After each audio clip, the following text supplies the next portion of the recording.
Want to manage all your Spectrum accounts in one place? The My Spectrum app makes it easy to link multiple accounts. First, make sure you have the latest version of the app installed on your iOS or Android device. Open the app and log in using your primary account credentials. Navigate to the Account or Settings menu and look for an option like Manage Accounts or Add another account. You'll then be prompted to enter details of the secondary account you want to link, such as the account number, zip code, or associated email address.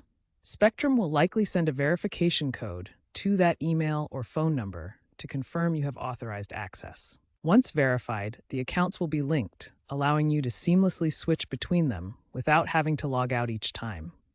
This streamlines bill payments, support requests, and overall account management. Remember, Spectrum's policy requires you to have explicit permission to link accounts, and you may need to provide proof of ownership or relationship. The app uses secure protocols like SSL TLS to encrypt the link and multi-factor authentication to prevent unauthorized access. You can link up to 5 accounts to a primary user. While linking accounts offers convenience, be aware of a few limitations.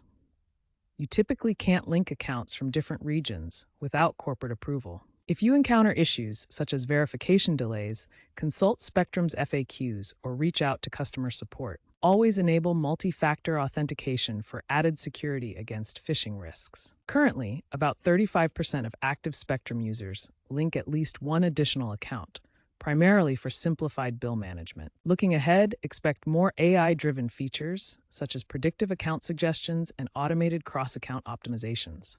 Linking across smart home devices might also become more common through integrations with platforms like Google Home or Amazon Alexa. However, ongoing privacy concerns may lead to stricter verification processes in the future. Industry analysts suggest that account aggregation features like this will continue to become more important for user retention, with multi-account usage projected to grow substantially in the coming years. If you are unable to link a deceased relative's account due to lack of authorization codes, contact support for best practices regarding this.